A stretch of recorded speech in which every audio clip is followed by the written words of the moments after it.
Rue! Shigure! Team Logic solving crimes at the speed of light. Surrender now or prepare to fight! What is this, Team Rocket? Surrender now or prepare to fight, fight, fight!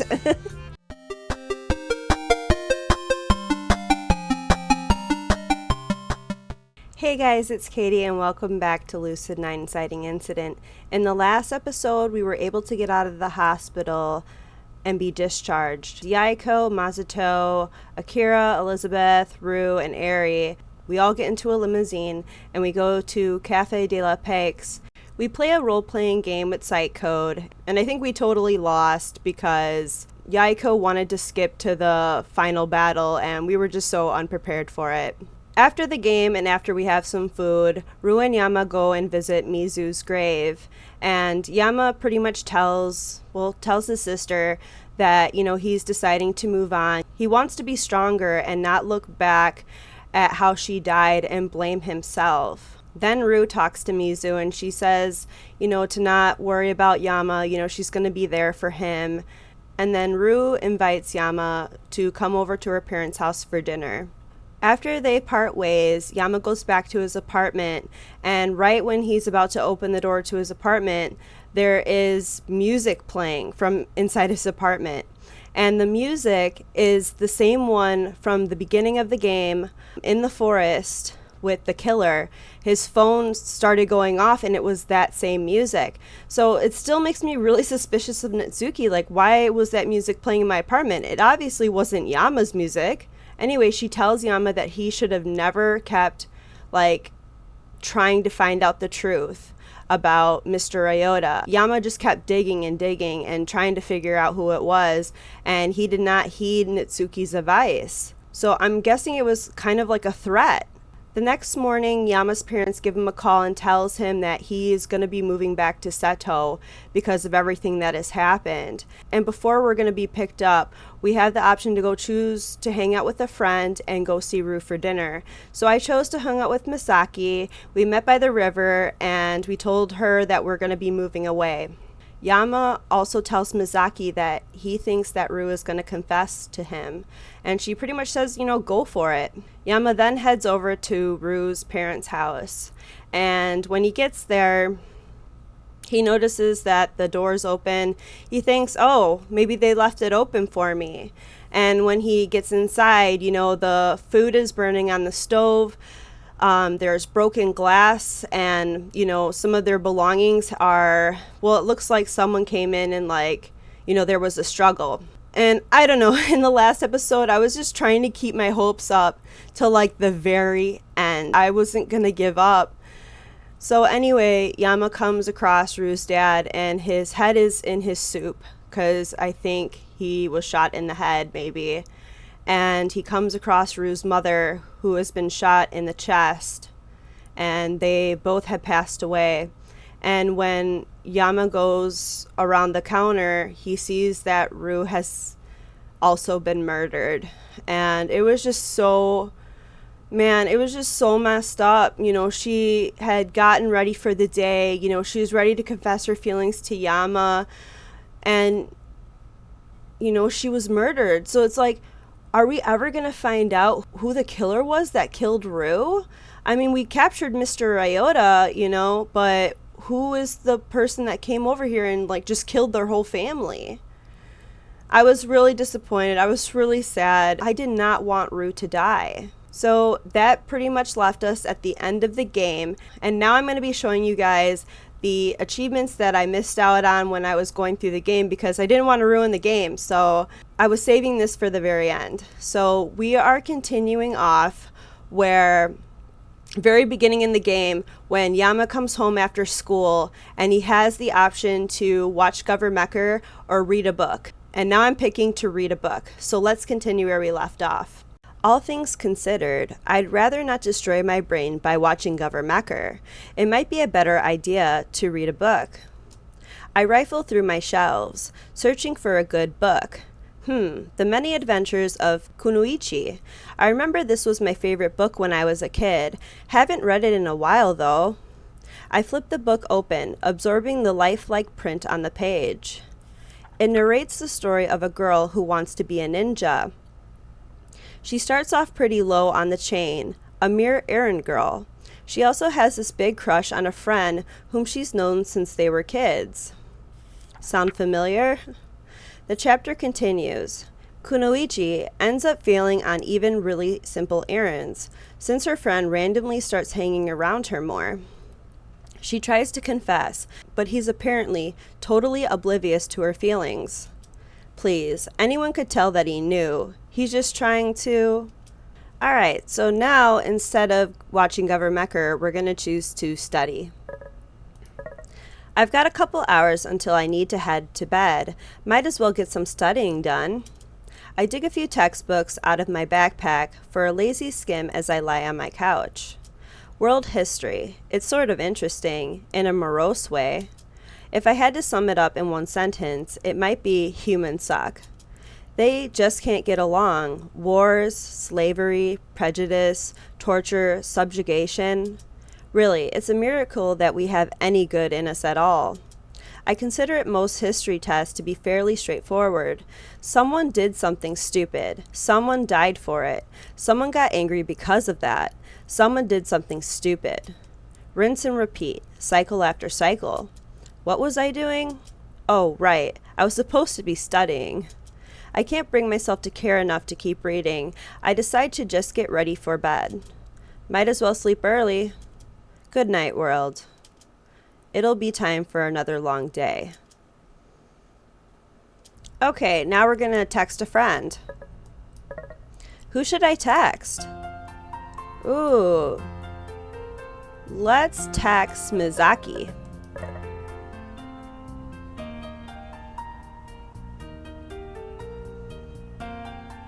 Hey Miki, what's up? Have you made a pattern yet? No? You should do it right now, 'cause you're not doing anything else. Why? So I can take pictures of my food and turn them black and white? You what, mate? Fight me. I don't get it. You don't know any memes, do you? What's a meme? Miki, are you there? Insert Jackie Chan face here. Who's Jackie Chan? Yama! You don't know who Jackie Chan is? Oh, my. Yama, you are so obsolete. Please, please, please get a patter. Why? You still need to give me a legitimate reason. First world problems. Getting your friend to make a patter. It's the best way to keep in touch. Or, you know, we could just see each other in person. Shh, just make one. It's really useful, trust me on this one. It's also apparently lowers your vocabulary and grammatical skill. I don't always type like a common man, but when I do, I type like it's the lowest tier of mankind possible. Okay? That was a meme. You still haven't explained what a meme is. One does not simply... You know what? Never mind. Night, old man. You are a cinnamon roll. Too good, too pure for this world. I don't think I even want to know what that means, so night. Let's choose work on homework with someone. Saving brain cells. Watch none of the Governmecker episodes in one playthrough. Guess I should actually study. Not that I'd ever do it alone. If I'm going to be miserable, I might as well be miserable with someone else. Ooh, we're gonna keep sticking with Misaki because we can also get another achievement by sticking with one heroine of the story, like hanging out with them, texting them, studying with them. So science with Misaki. From what I recall, Misaki always did well in biology when we were younger. Maybe I should give her a call.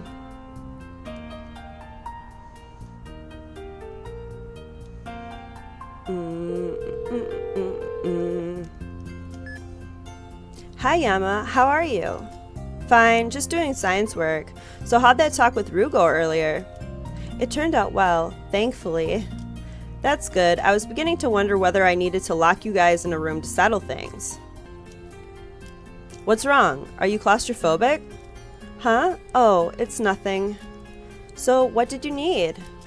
Her tone isn't all that convincing. She's probably still ruminating over what Rue had told her earlier. It's not like anything was her fault to begin with. Are you free right now? Would you mind helping me with question 6 of our assignment for science? Of course, I'd be glad. Oh no. What? The assignment. How could I have forgotten? You mean you haven't started it yet? It's due tomorrow. I know. I was just too preoccupied. With modeling? Watching the new Governmecker episode. I want to say I'm surprised, but... So you've been procrastinating this whole time? Procrastinating is such a strong word. Then what would you call it? I'm simply supporting the developers. There's not much to support. Mizaki sighs deeply. I wouldn't expect a noob like you to understand such craftsmanship. You act as if I'm the one who doesn't have their priorities straight. But this is important. Not as important as learning science. Blah. Blah times affinity. Blah times affinity plus. Whoa. Talk about a sudden sense of deja vu. Anyway, you should probably get started on your homework then. Homework? Oh, right. But I'll need to clean my apartment first. I can't help but chuckle. Good luck with that. Bye, Miki. Goodbye, Yama. Mizaki is the definition of a procrastinator. Guess I'll have to work through these questions on my own. Ugh. Alright, now we're at the part of the game where we are investigating with Shigure. She told us to get a group together at the school to investigate the disappearances of the missing academy students, like any information to know what happened when they disappeared. So we have to choose all of these options, so I'm going to go through each one of them. I already did the rooftop in my playthrough, so let's go to the entrance. The offices lie near the school entrance. Maybe I could glean something from there. The question is, how can I legally obtain confidential information without a license? Access to your informational database. I presume we are in agreement? Well, I guess I found my license. I should have expected Shigure to come here.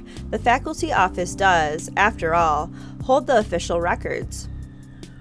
Anything from the other locations would mainly be hearsay. Certainly, Miss Inamoto. Please wait a moment while I prepare the database. As the secretary withdraws into the offices, Shigure turns to Rue, pushing her glasses up the bridge of her nose. Sadly, there is little glamour in our line of work. Much of it is limited to scouring through paperwork. Really? Yes. However, as our talents are better spent on proper investigation, we often delegate such tasks to menial workers. Suddenly, her arms shoot out and pulls me by the shoulder. Exhibit A. Yama, what are you doing here? He shall, of course, be our manual labor. Wait, what? Oh, do detectives usually have those? Shigure straightens ever so slightly, clearly pleased by Rue's interest. But of course, is it not a staple in mystery literature? The erstwhile sidekick diligently records the many escapades of the capable detective. Wow, being a detective sounds so interesting. But that's literature. Ah, she is back. Just then, the secretary conveniently pops out of the offices and slips a tablet into Shigure's hands. The system is digitized as per standard regulations, Miss Inamoto. Her eyes land on us. However, due to the confidential nature of this information, I cannot allow these students to... Come closer. Pardon? Come closer! The secretary glances around before inching forward, leaning down to meet Shigure's height. Shigure whispers something furiously into her ear, something that makes her eyes widen in shock. Well, if that's the case, then I suppose...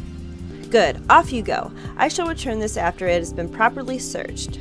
The secretary obediently scurries off. Rue grins in clear admiration. That was incredible. So it was. What did you tell her? She agreed awfully fast. Why, I simply notified her that the three of you are undercover agents. And that's why you acted like it was a huge secret.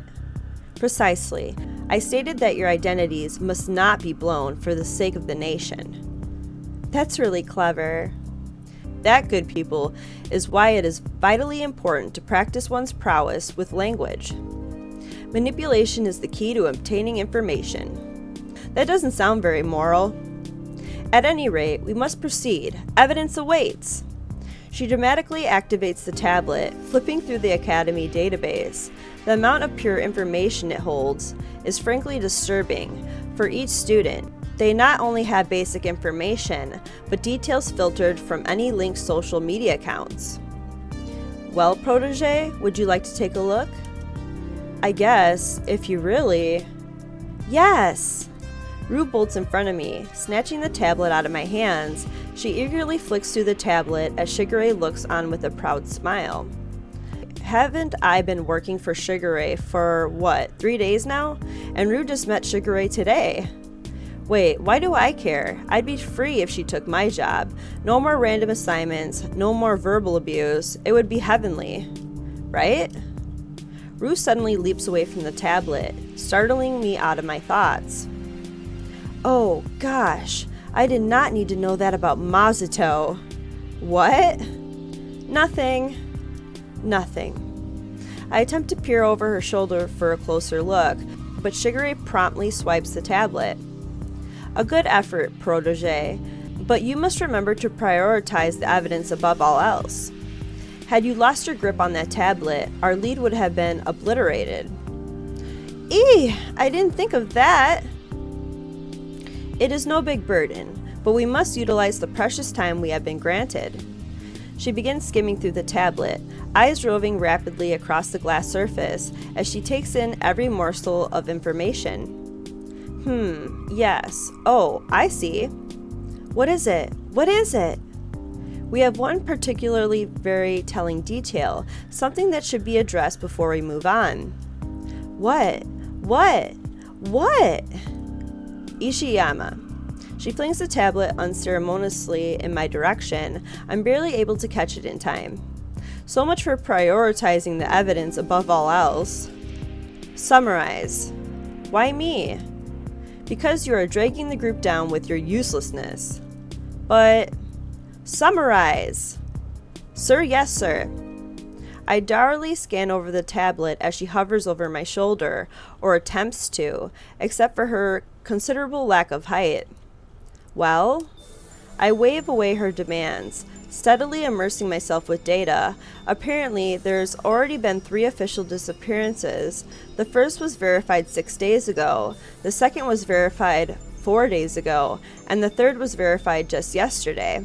Midori Maeno, 2nd year, missing for 8 days. Tayomo Hayashi, 1st year, missing for 5 days. Akane Tsukino, 2nd year, missing for 2 days. Wait, Akane? Why does that name sound familiar? Midori Maeno, Tayomo Hayashi, Akane Tsukino. Ishiyama, pray give us something of marginal benefit before swine take to the air. Yeah. I continue skimming. There doesn't seem to be much connection with the student years, nor their hobbies, grades, or anything really. Guess I should start with the basics and work my way up. Maybe I'll find something. All 3 students are children of wealthy families. Irrelevant. 86% of the Academy student population belongs to families with an income bracket over. They also lived on campus at the dorms, as does the majority of the Academy, faculty included. But here's the weird thing. Even during school break, which was when the first victim, Midori Maeno, disappeared, the Academy enforces curfew to protect both its students and its property. The curfew is something like 11:30 p.m., right, Rue? Yeah. So, on-campus students have this curfew at 11:30. All of the victims lived on campus, so they would have had to register for curfew. But according to these records, they all disappeared at night, even after registering for curfew. No one's supposed to be able to get in and out after curfew. Just so. Thus, Ishiyama, we have a bit of quandary on our hands. How did 3 students manage to leave during a time when they could not possibly do so? Leaving after the academy curfew. If they wanted to stay out all night, why log themselves in at all? Why not just stay out the whole day? If only one student had left after curfew, I could easily waive it as an exception. Maybe they didn't want to get in trouble, but they really wanted to party or drink or do whatever academy students do. Maybe they had friends to help them out. But 3? In such a short time? Furthermore, it's 3 people who don't seem to have any strong relationship with each other. Excuse me, Miss Inamoto? The secretary pops out of nowhere, looking very stern over her thin-rimmed spectacles. Ah, wait a moment. I can't, I'm afraid. I verified the identity of these students with the police headquarters, and they hold no record of undercover agents at this location. Well, they would hardly divulge that degree of intelligence to a mere layperson. They also warned me of your previous stunts. Uh-oh. Come investigate on your own, Miss Inamoto. I cannot reveal confidential information to ordinary students. She promptly whisks the tablet out of my hands and strides back into the office. Shigure stews in silence for a long, long moment. Rue only tugs at her sleeve with a penitent expression. I'm sorry, Shigure. We shouldn't have come. Nonsense. This is simply a perfect demonstration of the faults of bureaucracy. What did we learn from those records? Nothing. Nothing that was not already publicly accessible. Imbeciles. Shigure.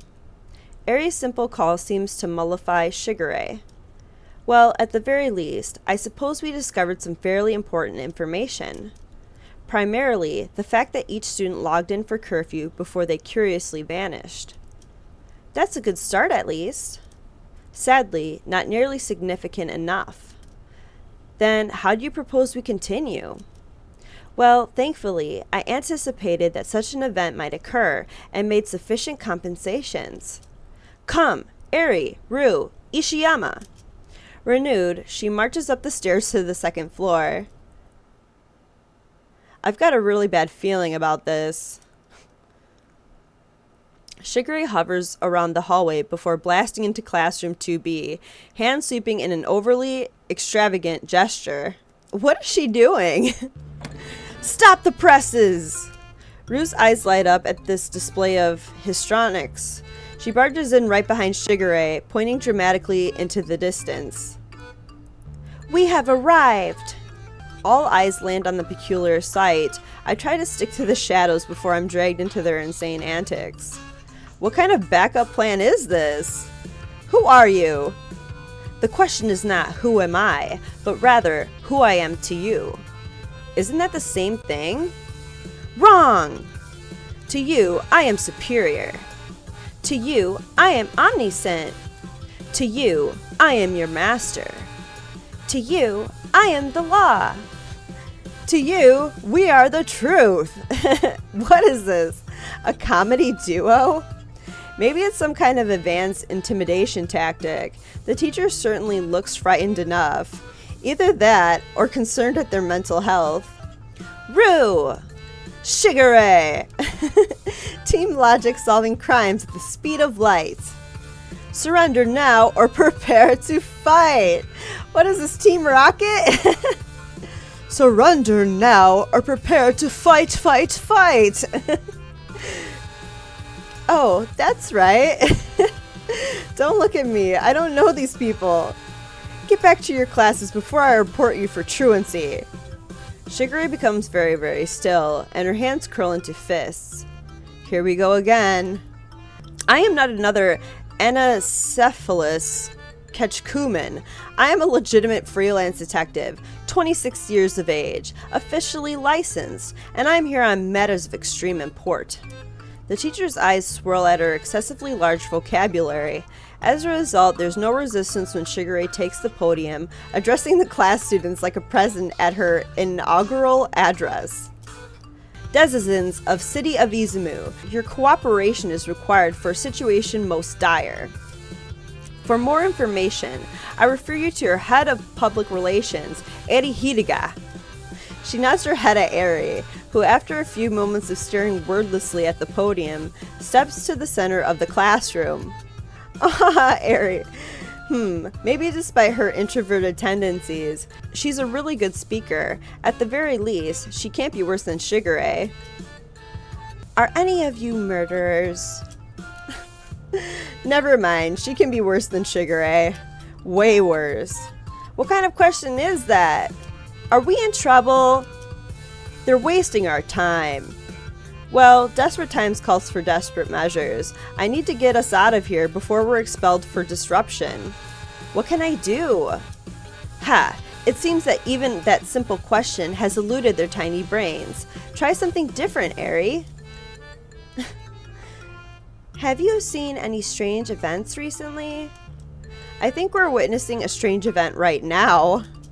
And someone speaks. Quickly, make your statement.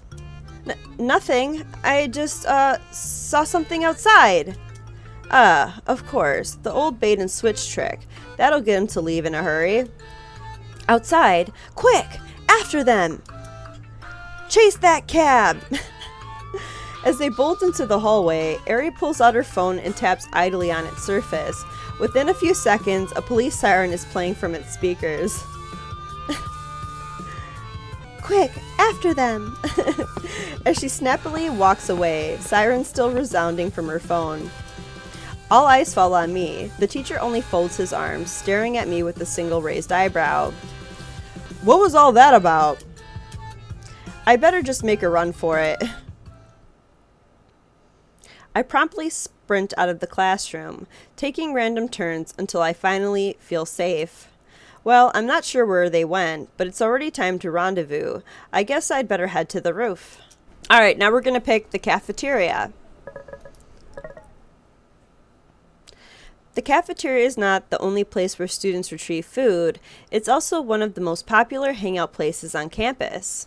Class hasn't started yet, so maybe I can glean something from there. Sure enough, there is a solid quantity of students in the cafeteria. Several cliques are strewn around the assorted tables, deep in conversation. I notice Misaki and Masato standing by one of the tables. Judging by their scowls, things aren't going so well. How do you expect us to gather any information if you keep scaring them like that? Probably means they're just hiding something. Didn't you see him shaking? That's because you grabbed him by his collar and actually started shaking him. How else are we gonna get info out of him, Mizuki? It's Misaki. And certainly not by intimidation, that's for sure. Well, aren't they getting along just swell? I should probably step in before things get ugly. Hey. Oh, hi Yama. Sup, man? Having any luck? I haven't got a thing, thanks to a certain someone. She shoots Masato a pointed glare. Well, I ain't seeing you doing much of anything. Because you frighten everyone off before I even talk to them. Like I said before, you need to conform to the crowd, connect with them. If you can accomplish that, they'll likely open up to you. You sound like a politician, Miki. Do you really think so? Yeah, sure. I mainly meant that as a joke, but apparently she took it as a compliment. I ain't gonna change myself just to get what I need. And look what that's gotten you. Nothing. You think you can do any better? I don't think I can. I know I can. Masato gapes at her blatant trash talk. Is that a challenge? What else would it be? Let's go at it then, right here, right now. If that's the way you want it, bring it on. They close in on each other. For a second, I think they're going to actually start brawling in the cafeteria, but they both turn to me expectantly. Yama, be our referee. What? No. Why not? What would I even be doing? Just see who does a better job at talking to people, man. I have a feeling this isn't going to turn out well. Fine. Then I'll go first, considering how well Masato has been doing lately. Watch and learn, boys. Masato and I hang back as Misaki strides over to a nearby table of rugby players. Without waiting for an invitation, she pulls out an open chair and straddles it backwards, eyeing the students intensely. What is she doing? Yo, how's it hanging, bruh? The students exchange perplexed glances. Hi, can we help you? Sure can, man. You see, I heard there's some rumors floating around school. I was wondering if you guys knew anything about them. Not recently, no. You sure, man? I figured soccer players would be on point with all the latest news. We play rugby, not soccer. Mizaki's composure falters, but she presses on. Right, rugby. The sport where you hit a ball with a racket into hoops and score touchdowns. Well, will you look at that? I'm late for a doctor's appointment. Gotta go. Misaki immediately flings herself out of the chair and walks back to us in a huff, leaving a group of bewildered rugby players whispering among themselves. So, are you leaving? What? Why would I? You said you had a doctor's appointment. Shut up. I panicked, okay? Besides, I chose the wrong group of people. Of course rugby players wouldn't know anything. You mean soccer players. I will cut you, Yama. Well, looks like it's my turn. Hope you're ready to lose, Mikasa. Before Mizaki has the chance to put Masato in an armbar for getting her name wrong again, he jogs off towards a group of rowdy third years. Yo, I need to ask you guys something. The students either don't hear him or are purposely ignoring him. They continue laughing among themselves, flinging their lunch at each other with makeshift catapults of spoons. Hey, I'm talking to you! Masato raises his voice, but still elicits no response from them. With his patience clearly depleted, he snatches a metal spoon from one of the students, and with his bare hands, he bends it in half. The students gape at him in disbelief, immediately at full attention. Now that you're all listening, have any of you heard any rumors around school? No, we haven't. Not a thing. Please don't bend us like that spoon. Masato sighs. Never mind. He drops the bent spoon back on their table and ambles back to us, thoroughly kneading his temples. That certainly went well. Like you're in the position to talk. I'll redeem myself this next round. Just you watch. How can she say that so confidently baffles me. She glances around the cafeteria, scouting out her next victim. Who should I pick? Oh, she seems like a good candidate. I trace her gaze to a girl all donned in black clothing and metal piercings. Why she thinks this is a good candidate is beyond me. Mizaki skips over, taking a seat beside her. Hey. She gives the student a nonchalant greeting as she lounges in her chair. Hey. So, how are you? Fine. She definitely picked a good candidate, alright. So, would you happen to know if there have been disturbances in the Force? I'm not a Jedi, if that's what you're asking. No, I mean, you haven't heard any whispers of dark rumors in the Netherworld? Talks of depravity and sin? Sacrificial rituals? Goats? What are you going on about? The student cautiously inches away from Misaki as if she were insane. Are you not a member of the cult of the Red Rose? The only cult I'm a part of is the gardening club. Strike two. Sorry for bothering you then. Goodbye. Misaki immediately slinks away and scurries back to us. Looks like I'm gonna win this contest. And what makes you so sure about that? Masato points at a lone first year sitting at the far edge of the cafeteria. Her head is buried behind a monstrous-sized textbook as she absentmindedly picks at her lunch. She seems like the type to know something. Try not to scare the poor girl, Masato. I ain't gonna scare her. Masato huffs off, seemingly determined to put an end to the contest. Hey! Yes? and looks like he's off to a great start. I need your help with something. What do you need? Heard any rumors? Rumors?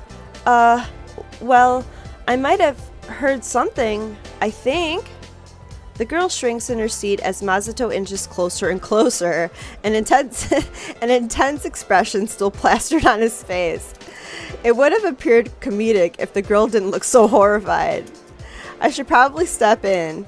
At this rate, we'll never get any info for Shigure. I walk over. Misaki trails behind me. Hi, sorry about my friend here. He gets a little worked up when he hasn't eaten. The hell, man? That's interference. It isn't interference if the contest is over. What? Who won?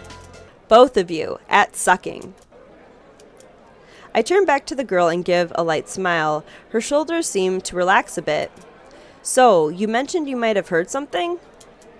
Yes. Well, no. What I mean is, it's alright if you don't know anything. My sister. Your sister? She told me yesterday night one of her friends went missing. Akane Sukino. Akane? Where have I heard that name before? She's only been gone for 2 days, but she hasn't been answering her cell phone. But what's scary is that I heard 2 other students have gone missing too. Tayomo Hayashi, who disappeared 5 days ago, and Midori Maeno, who hasn't shown up for a whole 8 days. My sister has been really depressed about it lately. Her eyes gloss over. I debate whether to leave her be, but I still don't have enough info to take back to Shigure. I'm sorry to hear that. Is there anything else you might know? Well, Akane's a really diligent person. She always makes sure to return to the dorms well before curfew sets in. Which is at 11:30 p.m., right? Right. Apparently, she was present for curfew on the night she went missing. The same goes for the other 2 students. They were all logged into the system. It's almost as if they suddenly vanished somewhere in the middle of the night. The girl wraps her arms around herself. I take that as my cue to go. That's all we needed. Thank you for your help. Can I say something before you go? Sure, what is it? Please, be careful. I lead our group back to the entrance of the cafeteria. Both Misaki and Masato trail behind me in silence, which is a bit disconcerting, considering how gung-ho they were a few moments ago. You guys alright? Oh, yes. The disappearances had me a little worried, is all. Didn't know people been so scared lately. How'd you get that girl to talk anyway, man? I was wondering the same thing. Huh? I don't know. I just listened, I guess. I see. They both seem to regard my response with deep consideration. Why? I have no clue. I take a glance at my phone. Looks like it's about time to rendezvous with the others. And our last one is the courtyard. The courtyard is usually a ripe place for gossip. Maybe I can glean something from there. I find a first-year class and a third-year class in the midst of some outdoor session. The first years seem to be in PE. They're paired off, standing on opposite sides of a badminton net. The third year seems to be in art, judging from the easels before them.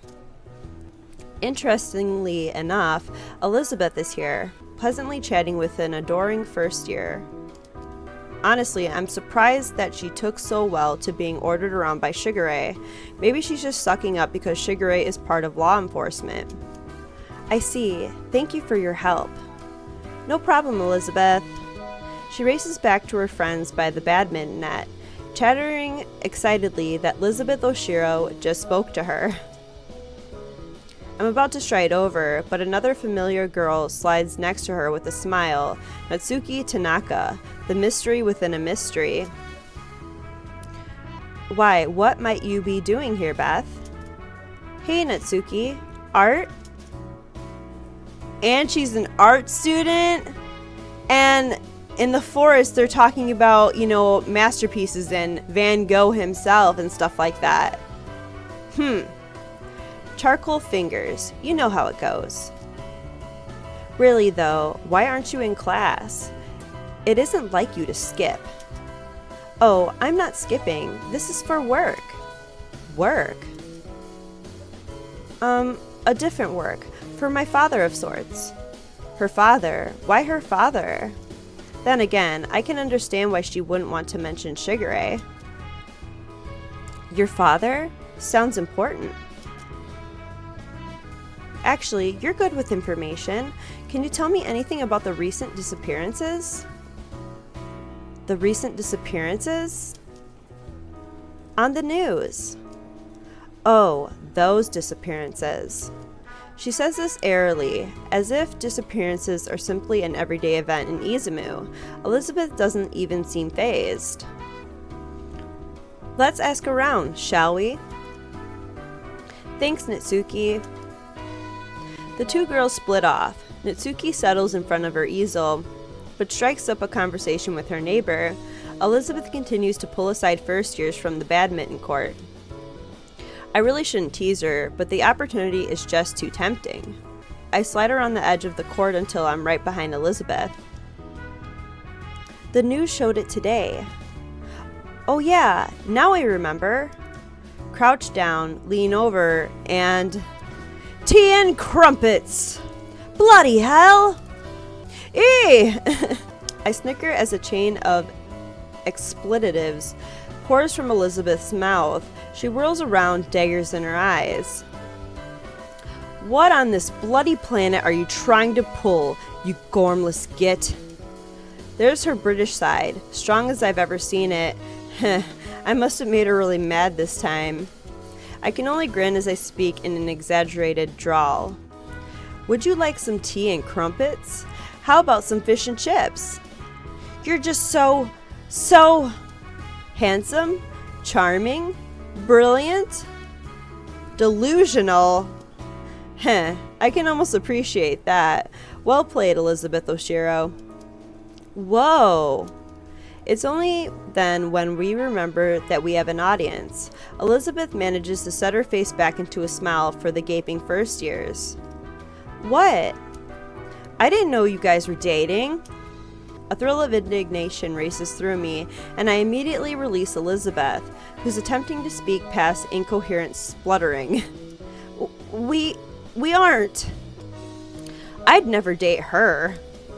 Not that he would ever get the chance. Not that I'd ever want the chance. Well, that makes the both of us. The first year giggles, stopping us in our tracks. Oh, sorry. It's just, your bickering is so cute. It kind of reminds me of Mom and Dad. Strangely enough, Elizabeth's face suddenly bursts into color. I only find myself thinking, I worry for your parents. Sorry, I've got to get back to class, but it was nice talking with you, Elizabeth. The first year skips into the badminton court, leaving a very angry Elizabeth with me. I hope you're proud of yourself. You just wasted time at the expense of human lives. Gee, that's morbid. This is a serious investigation, Yama. We might get a lead on a kidnapper. Kidnapper? Never mind. She storms off, contained rage emanating from her and the freshman inch away, uncomfortable. I've been dismissed and the feel of guilt wash over me. I just don't understand why she takes everything so seriously. The courtyard is ripe for gossip, but for solid leads? Not a great plan. Well, whatever. I should just keep my mind on the case. After a look around, I spot a third year at the fringes of the courtyard, quietly examining a squirrel in a nearby tree. Quiet, observant, in the sidelines. Seems like a good person to talk to. I make my way to her, slowly, so I don't startle her. She looks up at me with a cordial smile. Hello. Hey, sorry, this sounds strange, but... Do I look familiar? She looks up at me through her lashes, batting them subtly. Oh. No, I've got a question. You're handsome. I'm beginning to see why this girl is kind of separate. Look, do you know if there's been anything strange going on around school recently? Are you a Siberian spy? Pardon? People who ask those sorts of things are often spies, and Siberia's been looking into conquering Japan recently. I'm struck speechless by this airy statement. After a few moments of blank staring, she returns to her sketches. Having a bit of trouble there, Yama? Natsuki suddenly pops up next to me, a cat-like smile spreading across her face. Not really.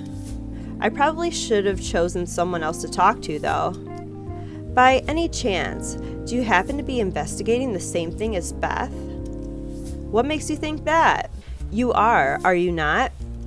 Maybe I am. Shall I lend you a helping hand? Don't overexert yourself. What would life be without a bit of overexerting? Leaving me with this thought, she turns to the girl, smiling slightly. Have you watched the news as of late? Don't really watch news. Nobody has time for television. Oh, but you know what's behind the disappearances, do you not? Unless that bit of art on your easel is simply a Rorschach test. Before, I thought it was just a bunch of splatters of graphite, but when I look closer, it seems to resemble blood, mixed with flesh and shards of bone. The sight of it almost makes my mind hazy, but I'm able to keep a grip on myself. I watch the news a lot.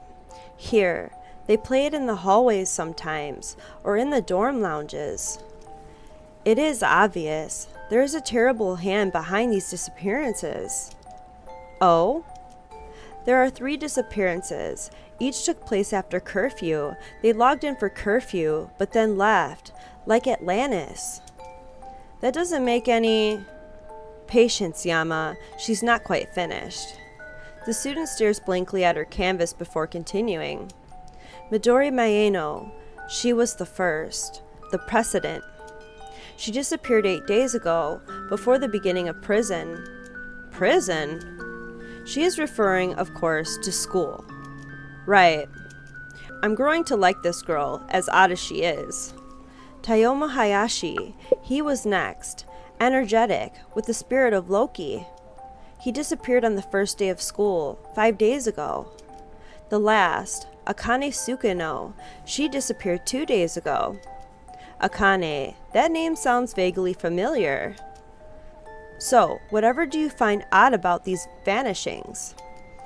It appears to, at the very least, perturb your canvas. The student blinks languidly before she responds. The curfew. They all logged in for curfew.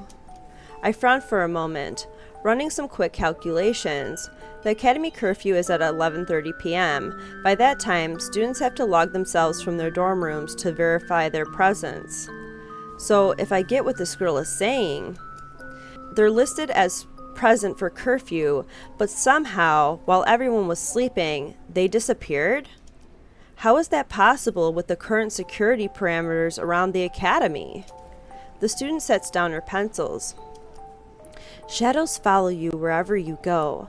They had large shadows indeed. And now she's back to making no sense.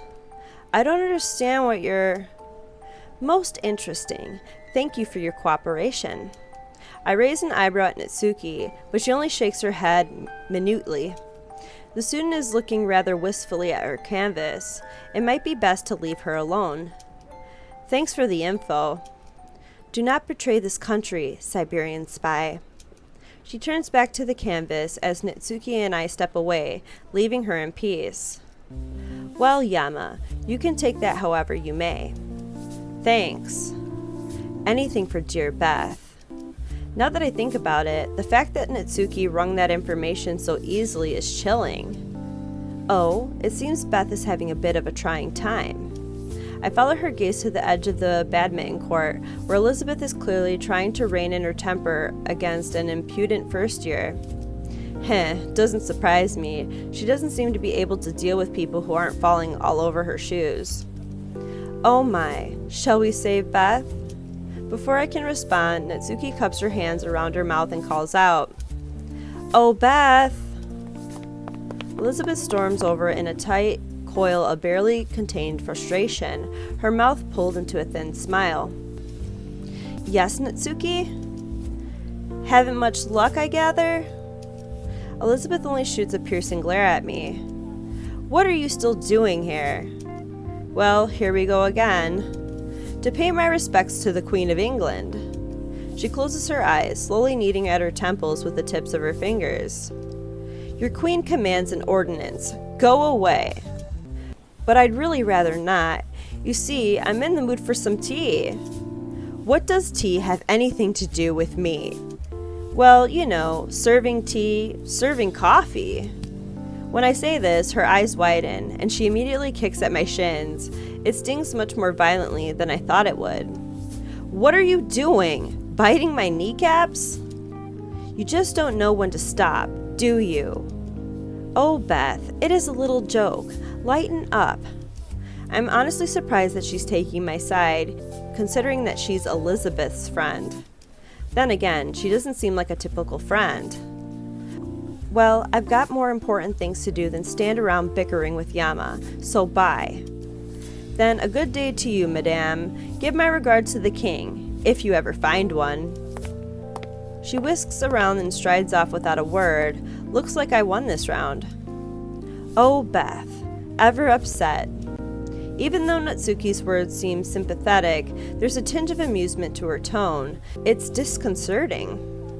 Miss Tanaka, back to your easel, please. Well, I'd best be off to class. Good luck on your little goose chase, Yama. She winks, as if looking for clues on serial vanishings is equitable to looking for a lost eraser, and disappears behind her easel. I glance at my phone. Looks like it's already time to meet at the roof. Amateur detective, read all the investigation scenes at school. Cool. Okay, so we are now about to hang out with Yaiko, Masato, and Ryu, and we decided we were going to go to karaoke. I'm just sticking with one heroine, and that's Misaki, to get the next achievement. So I'm going to choose no to not invite Eri to go with us. I think we should leave her be. She looks occupied. Thanks, dude. I knew you'd pick the right decision. Alright, if you say so. I can tell that she's displeased with my decision, but we keep walking around the city, searching for something fun to do. Oh, I guess they don't go to karaoke then if you don't invite Eri. We don't settle on anything in particular. There's a little bit of browsing, a little bit of eating, and a little bit of goofing around the local parks. The time is fun and relaxing, just what I needed. Thank you for this entertaining day, my minions. Feels like it's been a while. Glad we could do it. So, we heading back? Yep, we'll join you. No, I'll be just fine. It's, for women's things. Yaiko instantly pales, but Masato only nods in understanding. I, on the other hand, raise a curious eyebrow at Ryu. She has never, ever, ever used that kind of excuse in the 10 years I've known her. She notices my question and only shakes her head with an odd little smile. See you guys later. She dodges into the nearest door, disappearing among the crowd. It's almost my curfew. I'll head back with you, minion. What are you gonna do? Me? Actually, I don't have anything planned for the rest of the evening. Maybe I should visit Mr. Iota's office and say hi. I'll drop by the school. You got it. We take the subway back to the academy. As Masato and Yaiko enter their dorm, I head to Ryota's office. Mr. Iota seems surprised at my unannounced drop-in, but not displeased. He ushers me into his office with a faint smile. Alright, so now we are with Shigure when she wanted to go to Natsuki's to get information out of her. So I'm gonna pick the cat one. We didn't see that one. Cat, I guess. She smirks at Shigure, who sends me a look of horror. Ishiyama, we will need another talk concerning your pay.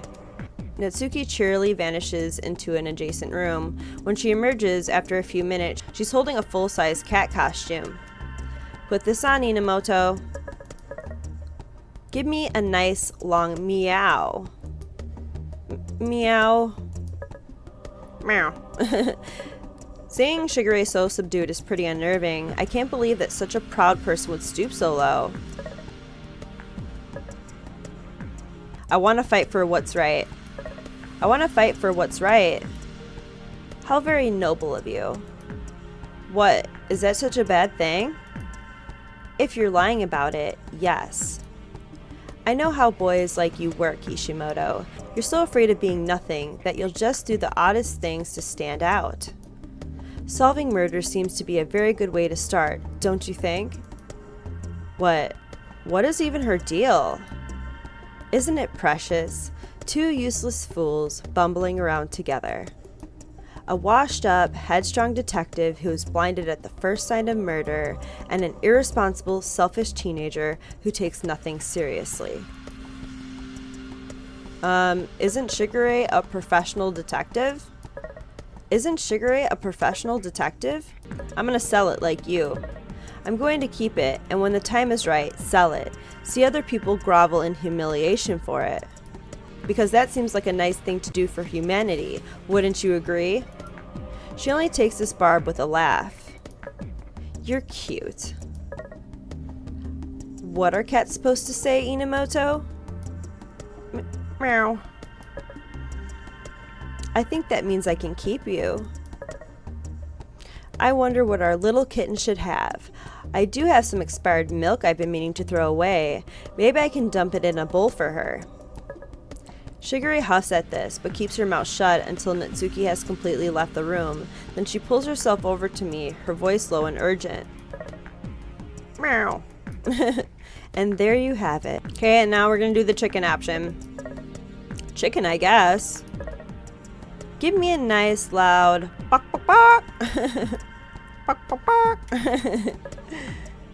Seeing Shigure so subdued is pretty unnerving. I can't believe that such a proud person would stoop so low. What are chickens supposed to say, Inamoto? Bok bok bok. I think that means I can keep you.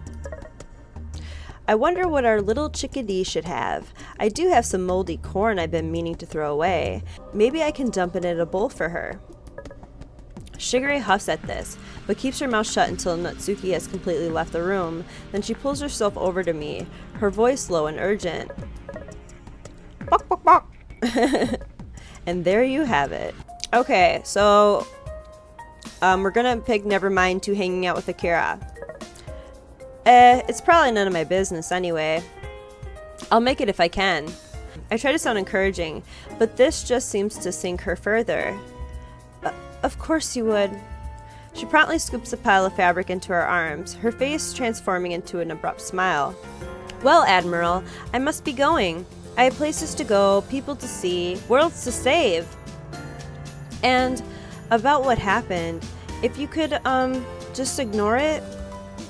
Pretend like it never happened. Like a dream that's so vivid you think it's a memory, but in reality, it was just your brain trying to fool around with you. Something like that. Bye. She promptly bustles to the exit, looking like a giant pile of moving fabric. Well, that was eventful. Okay, and this is where, we had went and talked to Elizabeth at Cafe de la Pex. We're going to ignore her because we're on the Mizaki route. Even if I'm lonely, it'd just be a bad idea to talk with Elizabeth. She'd just worsen my mood. I resolutely turn away from the window, resuming my walk. On a whim, I stop by GFC and purchase a small meal to munch on. I stare into the ceiling until my eyes burn from the lights, savoring the texture of oil and salt and fat rolling around my tongue. This is my glamorous life.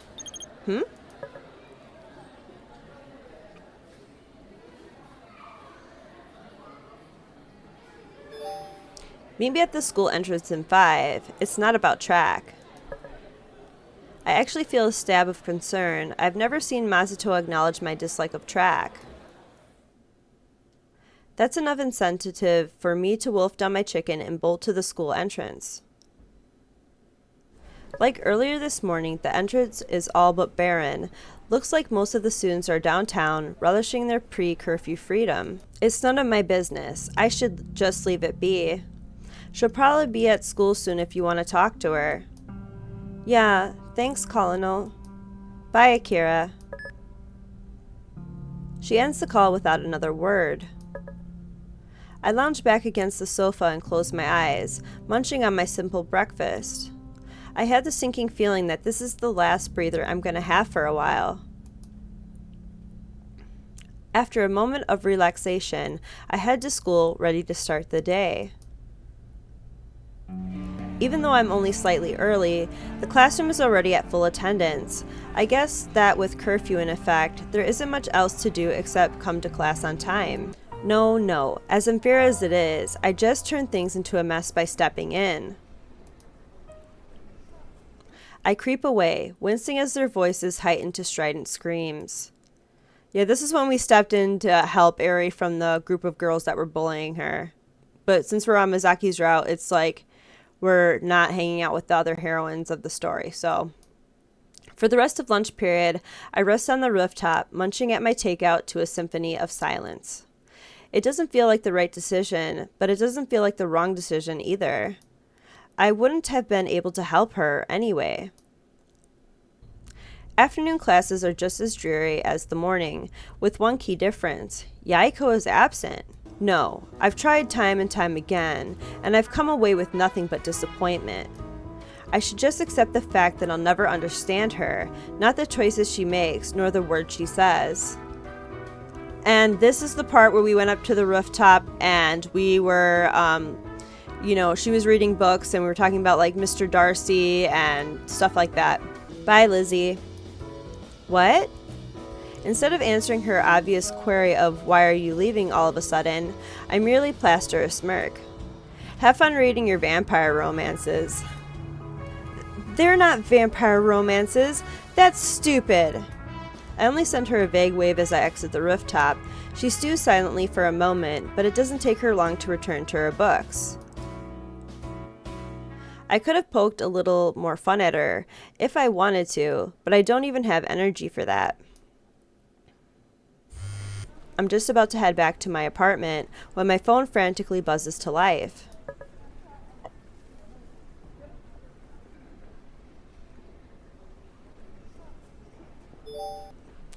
Hey, are you busy right now? I need some grunt labor. Get Marvelous Mazda then. I resignedly slide my phone back into my pocket and head to the courtyard. The back of my mind wonders why she didn't contact me earlier. Drama club maybe? And Masato and track? And Yaiko and his happy club? They have their own lives. They're not obligated to babysit me every day. Logically speaking. Rue is leaning against 3 humongous suitcases by the nearest bench, biting her lip fruitively as she twines her fingers in her skirt. Nothing really, just tired. Eri inclines her head, clearly disbelieving, but eventually turns her attention to the peach in her hands. Nothing is wrong? Yeah. She gracefully slides off the table, staring up at me. The cafeteria is serving special Salisbury steak. Go, it's delicious. Is this her way of comforting me? Honestly, I can't see her calling anything delicious, except peaches. Okay. She only continues to stand and munch on her peach, as if waiting for something. What's wrong? Are you going? No. Go now. They will run out. I will. But you aren't. You aren't going now. I'm not sure how to feel about the fact that she takes everything so literally. I promise that I'll go to the cafeteria and eat special Salisbury steak for lunch within the next 5 minutes. Happy? She eyes me for a moment, but her tiny lips lift into a smile. Go soon. She leaves me with this and trots away. Only then do I notice that the class is gaping openly in my direction, as if they're expecting me to vanish into thin air. What are you looking at? At my harsh words, they quickly return to their conversations. Pathetic. Neither Mizaki nor Elizabeth are in the room, so I head to the cafeteria alone. At the very least, maybe I can get some food. I nibble on some salad, but the churning in my stomach is far too pronounced to digest anything of substance. Most of the students are seated in large cliques, whispering frantically to each other in some twisted variation of telephone. I only watch from afar, ridden with disgust. Did you hear? Miss Satanaka and Mr. Hanamura are secretly going out. Finally! I'm sick of them giving each other googly eyes in the middle of class. Isn't there a rule against teachers dating? Only if you get caught in the act. Hey, we should try to capture something, like them making out?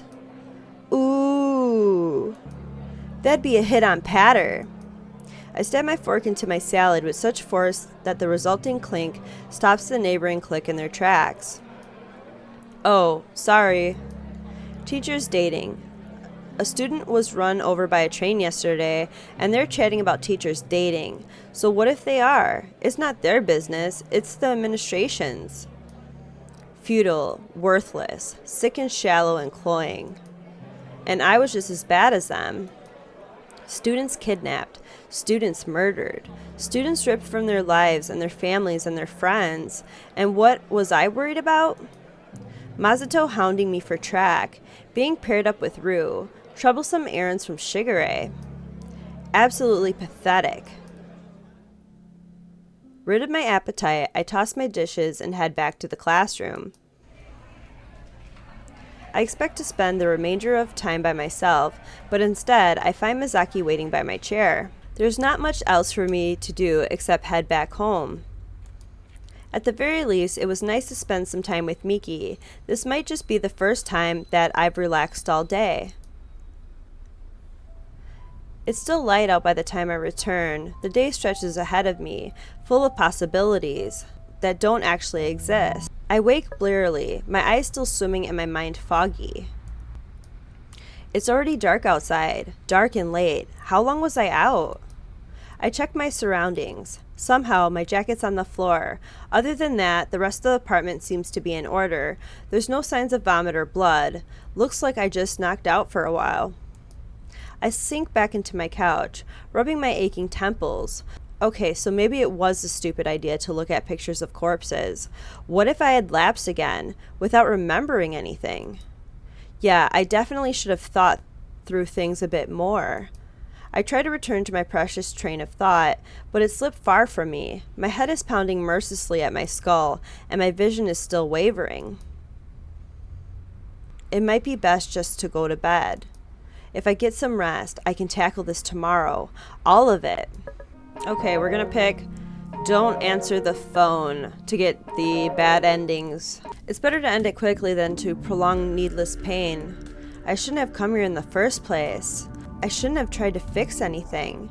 If only I had remained unattached. If only I had stayed oblivious. None of this would have happened. I raised the pipe with certainty, hands cold but steady.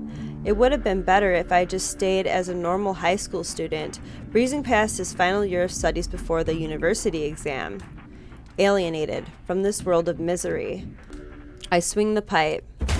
The impact rushes assertedly into her skull, splitting it cleanly. She doesn't have time to scream. I straighten, expecting to fear terror, guilt, fear. The only thing that overcomes me is a wave of nausea. Not the sickening blow of a fever or a flu, something on a deeper scale that flows to the outer edge of my body. A sensation that's slimy and incurable. Murderer, my mind whispers. There's silence from Ryota, even from the boy, not a single peep. The boy would be screaming in fury. He should be swearing vengeance at me, vowing to make me suffer for killing his sister. Ryota should be cackling with satisfaction. He's finally broken me to the point where I've taken a life. The two of them only stare at me, silently, as if frozen in time. Frozen in... I drop the pipe, but it lands soundlessly, like the world is a velvet muffler. What is this? I step towards Ryota, but he doesn't budge. His eyes remain on the spot where I was. The room is still and silent, and miraculously peaceful, like a scene put on pause, or a stage play in the middle of intermission. A shadow flits in the corner of my vision, immediately drawing my attention. Who's there? Nothing. Of course nothing. There is no longer anything, simply emptiness. Because I am helpless, and there is nothing left for me. This is out of my control. I can do nothing more. Death after death, an endless cycle of suffering, living in a world that delights in breaking innocent souls. It's better just to give up and die. If I could fall to the ground right at this moment and just let myself rot, that would certainly be ideal. Or do I need to live? To lie down without a fight, or to set my revenge on the world? To make society resent the people who raised such a monster? A tantalizing thought. This is out of my control, and now in my control. And so I wake. Time has resumed. No, it never stopped at all. The girl's split corpse tumbles crookedly in her chair. If I bothered to look, I would probably see organs slithering out of her skull. I breathe deeply despite the cloying scent of iron, feeling refreshingly alive. You monster! Despite his numerous injuries, the boy writhes against his chair, screaming in a toxic concoction of fury and pain. A truly tragic scenario. But he is obnoxious and hardly influential. It would be better to dispose of him without hesitation. Ugh!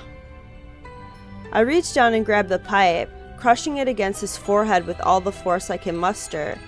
So, just refusing to pick up Sugar Ray's call, right? Like, turned Yama into a murderer now. And he just doesn't care. Instant silence. I sigh quietly, flicking fragments of bone and blood off the pipe, feeling for the first time in total control of the situation. So this is true strength. How I envy it. I turn my gaze to the man standing by the shattered teacher's desk. His face is utterly still, masked with years of long practice, but I can sense new wings of terror beating beneath his breast. It has probably been a long time since a man like him has felt fear, almost an entirely new sensation. I smile absently, a tingle of pride buried beneath my hollowness. This man, with a haggard face, beaten brow, shredded pupils, accustomed to chaos of the highest order, fears me. Who are you? Why do you ask? I see this man's calculations crumbling in his eyes. Clearly, this is a situation he has not expected. You're not Yama. Nonsense. There's no one else I could possibly be. He's simply limited by his preconceived notions, the fool. I advance toward him, raising my well-worn pipe. Let him burn. Let this whole world burn. It deserves nothing less. Wait! He throws up a hand, trembling with adrenaline, looking for a way to escape. He is such a brave man, and yet so cowardly. I'm waiting. You want something different, don't you? I stretch my sore muscles idly, paying little heed to the knife clenched tightly in the man's hands. An intelligent fellow. He's had it all this time, but even though he's donned it, he knows better than to use it on me. What could you possibly mean? The man is still for a moment, his eyes flickering down to my open ribcage, but the knife stays at his side. Instead, he raises his unarmed hand, pointing across the room toward the broad window that eclipses the edge of the classroom. I know that look in your eyes. We're not so different, you and I. Oh? This seems like a perfectly acceptable moment to chuckle, but not even a smile crosses my lips. Intriguing. You want bloodshed. I can help you in that. You will gain very little from killing me as opposed to letting me help you. I tilt my head, humming quietly. A sensible offer, but... I suddenly flash forward, holding my pipe with both hands. Ryota reflectively swings his knife, but his actions move like mud to my eyes. I easily catch his blade against my pipe and drive the leverage to rotate into his own chest. The knife sinks softly into his flesh. He stares at me agape. You could have not been more wrong about what I want, unfortunately for you. You! I jolt my grip, thrusting the knife deeper in. He gasps for breath with a gurgling sound, no doubt the result of blood flushing through his lungs. I release my hold, knowing the wound to be fatal, and step away. After a moment of deliberation, I decide to pick up Ryota's pipe. A nice moment of irony. I step to the classroom window, my path littered with corpses. Jiro Ryota, an unfortunate boy, and an unfortunate girl. I draw myself to the window, regarding the peaceful sky without emotion. To see smoke cloud that sky, flecked with embers and ashes, I looked forward to seeing that day. The new story shall begin here. I casually flick the lock on the window and push it open with my pipe. I would have liked to crack the glass open like I cracked their skulls, but I have more important things to take care of. It is time for the city to remember. Alright, so that's one of the bad ends.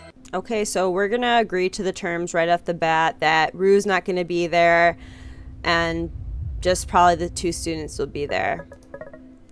No, I can't predict this new Ryota. I have no power, no trump card. If I push too much, he can make the situation even worse. I'll just have to make the most of it. The back of the school, then? I'll give you 15 minutes. I'm coming from the subway station. Then you'd better run. Ta-ta. Shigure could be lying. There are so many moving components to this encounter, so many potential things that could go completely wrong. I guess if you agree to the terms, he still kills the boy, he still kills the girl, and he still kills Mr. Ryota. Okay, so we're refusing the terms once. Okay, and then accept the terms. No, if I'm honest, there's not a whole lot more I can ask without making the request seem downright ridiculous to Ryota. Okay, so we're gonna pick Rue and the skeleton. Even if it means Rue will suffer, wouldn't it be better for just one person to face the consequences? That's what I try to tell myself. If I pick Rue, then only a plastic skeleton will be my victim, not another human being. She can hate me, but I need to choose this. Then I pick Rue. Surprise flickers across Ryota's face. This is clearly not the outcome that he had been expecting. Neither did I, in all honesty. Want to play the hero, I see. I don't. I look at Rue helplessly. I don't know why. Seeking penance, maybe? Reassurance? Either way, it's a stupid decision. She must hate me with every fiber of her being, and even if she doesn't right now, she'll end up hating me in the future. She looks at me tearfully, but there's no sign of hatred in her eyes. She even offers a weak smile. A smile? Why? Surely it's not out of gratitude. I can't even say that it's out of pride at making the right decision. I read her gaze silently as Ryota hauls her across the room. She grunts in pain as he slams the back of her chair against the desk, but that tremulous smile remains. Ah, I understand. She isn't smiling because of the emotion she's feeling. She's smiling, determined, because she knows that it's the last time I can see her smile. I freeze at the realization. A throbbing pain resounds in my chest. The last time. No, I have to believe that Shigure will come. I have to trust that she'll make it in time.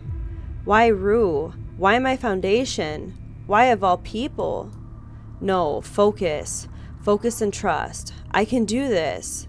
I force a tentative smile, pushing it across my face even as every muscle screams against it. Rue's eyes glisten in the moonlight, full of unshed tears. Then Ryota straightens, ignorant of our little moment, and clears his throat. Now, shall I explain the rules? He strides behind the teacher's desk and pulls something out underneath. My heart drops. 2 metal pipes, around 3 feet in length, round around the edges. He rolls one to me. I automatically stoop down and pick it up.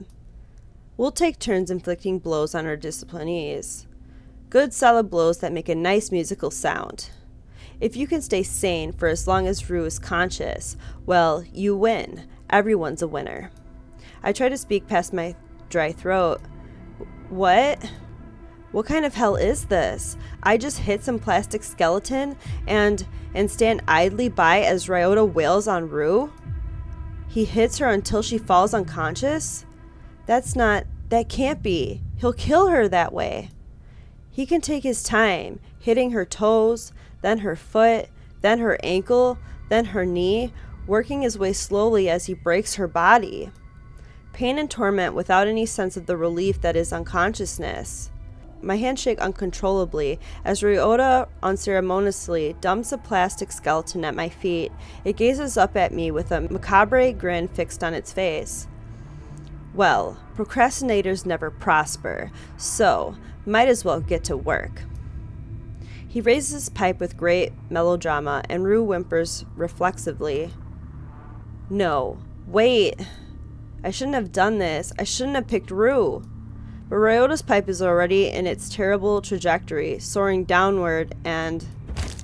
Ah! Rue's face contorts with agony as Ryota's pipe slams right on her toes. Her scream rips through the air and claws at my eardrums. It sucks that I gotta kill Rue all over again. She wasn't supposed to suffer. I was supposed to save her. Not Rue. Anyone but Rue. There's a shrill noise in the space between my ears as my vision pulses angrily, tilting my sense of balance. What's the matter, boy? You weren't supposed to. Rue wasn't supposed to. I thought that... Suck it up, kid. This is how lovely the world is. Your play. George the Skeleton's about to have a bad time. He points casually at the plastic skeleton at my foot, completely unaffected. There's not a single shred of humanity left in him, nothing that shrinks back at the prospect of harming another human being. Just pure malice. Nothing that I can fight against. We haven't got all day, or are you trying to stall? I swallow, mouth painfully dry. I lift up the pipe and slam it into the skeleton without much thought. The femur breaks cleanly, skittering into two pieces. Plastic, after all, not very strong. Even so, just the sight of it turns my thoughts to Rue. What effects did Ryota's blow have on her bones? How much pain is she going through? Boring. Glad it's my turn again. You really know how to kill a crowd, kid. He turns away and raises his pipe again. No! Swings it down, biceps corded with tension. Ugh! Stop. Make it all stop. She's not supposed to die. She's not supposed to suffer. Ugh. My head shrieks with pain as I crumple to the ground, the pipe rolling out of my hands.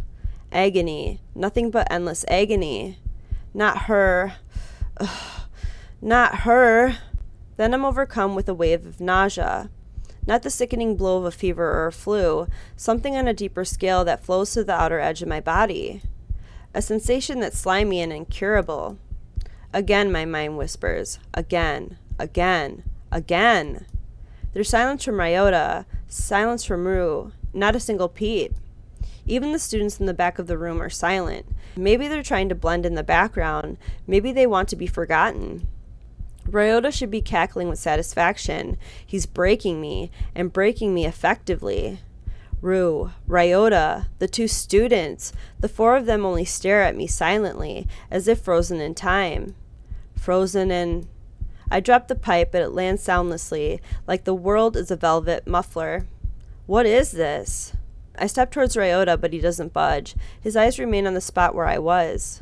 The room is still and silent, and miraculously peaceful, like a scene put on pause, or a stage play in the middle of intermission. Rue's eyes, glazed with pain, slouched against her chair, her feet most certainly mangled beneath her schoolgirl loafers.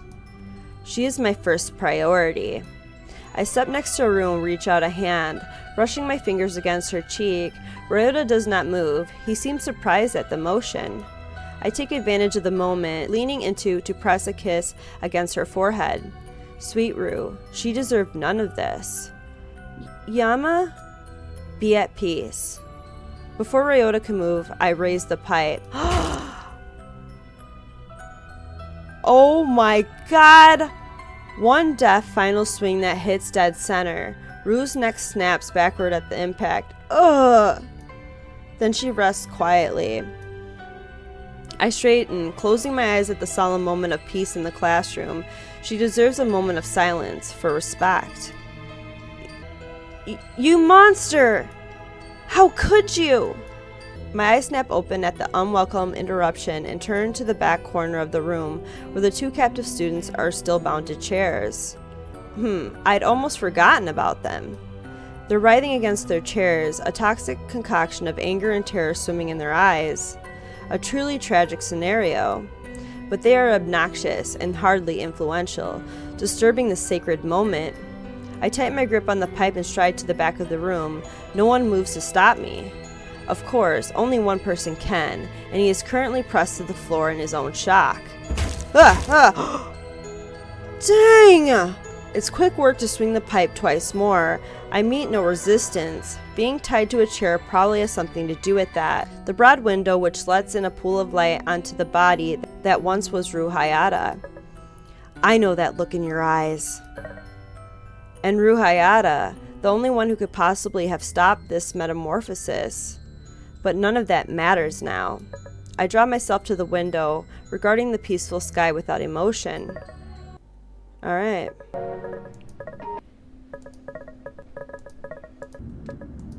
Okay, now we're just gonna attack Ryota straight up. I can't just let things continue on. Ryota doesn't sidestep. He doesn't duck. He only broadens his stance and holds his pipe on both ends, driving it upwards to meet my blow. The impact shatters up my arms until my shoulders feel numb. I yell in pain, dropping the pipe on instinct. He immediately seizes that moment to bring his own pipe crashing down, right on my leg. Ah! Pain, nothing but pain. Why is this sheet in my mind, washing everything out? But suddenly, I catch a blur of orange from the corner of my eye, and Ryota hisses through his teeth. In the midst of the commotion, Rua's crept beneath the desk and sidled my pipe into her own grasp, a pipe that she's just slammed into Ryota's knife arm. The knife tumbles out of Ryota's grasp and skitters across the floor as he stumbles to the ground from the impact. Ru doesn't let up. She swings the pipe again straight into Ryota's neck. He emits a choked screech, but when he turns in her direction, his pipe soars with uncanny precision. Ru's eyes widen for a fraction of a second. Ah! And he slams the metal directly against her forehead. Oh my god, this is so gruesome. I hear the bones of her skull crumple at the force of the impact. I see her eyes empty in half a heartbeat. I hear her breath catch, quietly, like her very respiratory system didn't want to be a bother. I see her head throw itself backward in an unnatural angle, limbs splayed like a broken doll. I hear a moment of utter silence. I see her collapse gracelessly against the wall, blood pouring from her head, water from a shattered dam. A haystack, a roll of carpet, so terrifyingly limp and fragile. My mind is trapped in that moment, rewinding and playing and rewinding again and playing, but my body moves of its own accord. Ryota, still trying to recover from his crushed windpipe, is instinctively clutching at his throat. I seize Ru's pipe and, without hesitation, crush it against his skull. Ryota crumples into a lifeless pile. I stand there for a moment, frozen.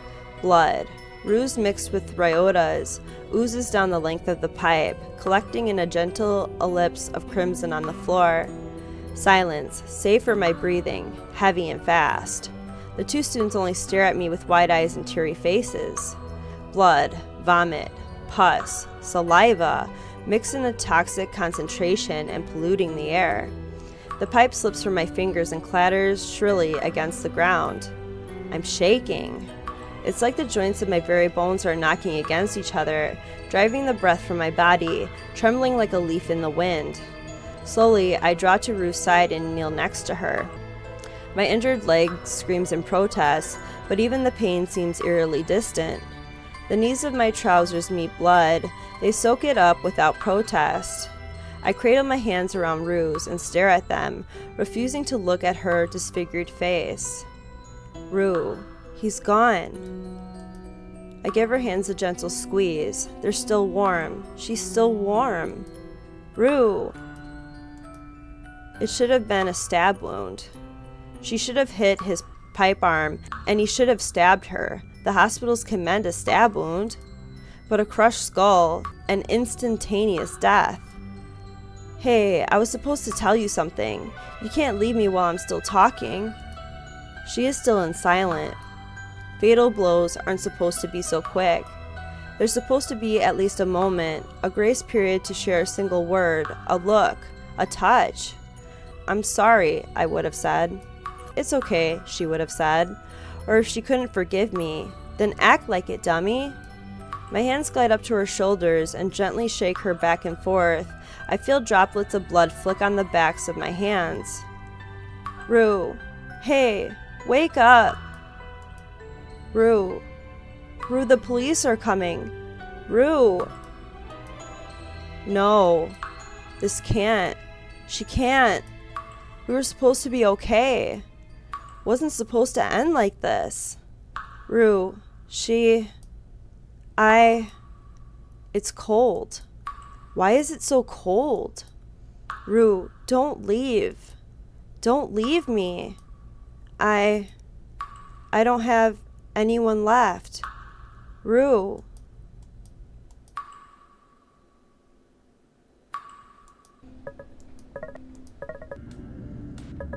Okay, so now we're gonna stall too much and see what happens.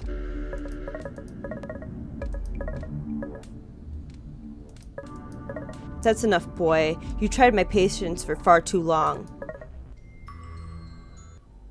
Okay.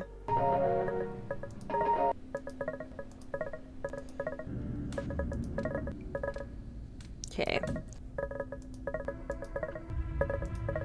I raise the pipe, but my grip falters as my eyes turn to the girl. I don't care anymore. I just want this all to end. I need it all to end. I can't take this anymore. Kill the girl. This is a nightmare, and with no awakening, a dark tunnel with no sign of light. No! Yama! I swing the pipe. Yama, what are you... I reach down and grab the pipe, crushing it against his forehead with all the force I can muster. What? I turn my gaze to the man standing by the shattered teacher's desk. Rue Hayata, sitting frozen in the opposite corner of the room.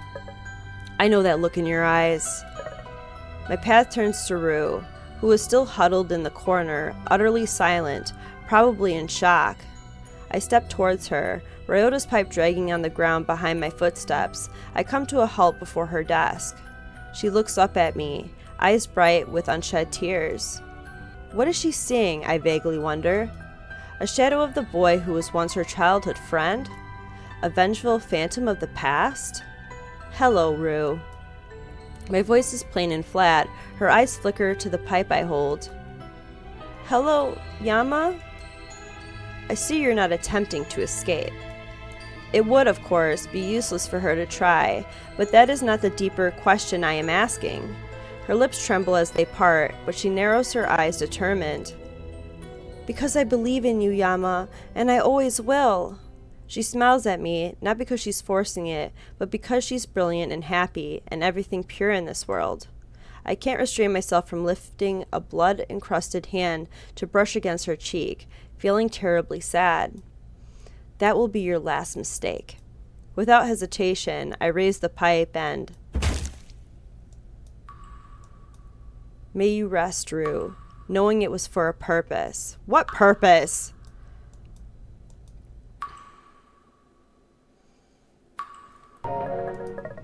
Okay, refuse once. No, if I can't say Rue, then this entire ordeal is pointless. I have to take this risk. And accept. Then I gotta stall maximum times. Stall. Stall.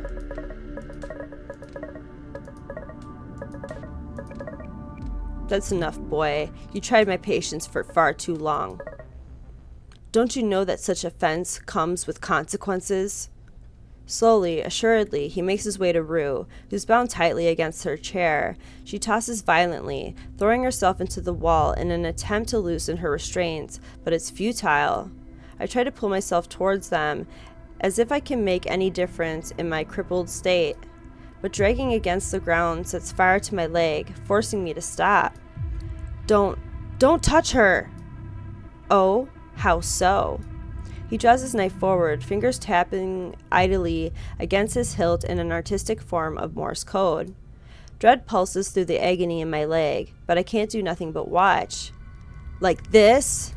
He raises the knife with ceremonial solemnity. The moonlight that screens through the window lights up the hollow crevices of his face, providing a varnish of madness. No!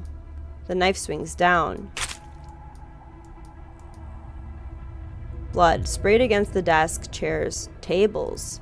Rue hunched over, still bound helplessly with shackles of rope. She hadn't stood a chance. I should have negotiated better, should have made sure she was unbound. Shouldn't have attacked Ryota. Should have, could have, would have. All fragments of a future that doesn't exist. There's no more reason for me to continue on. The next target will be me.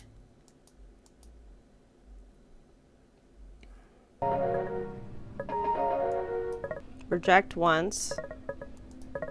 2 students.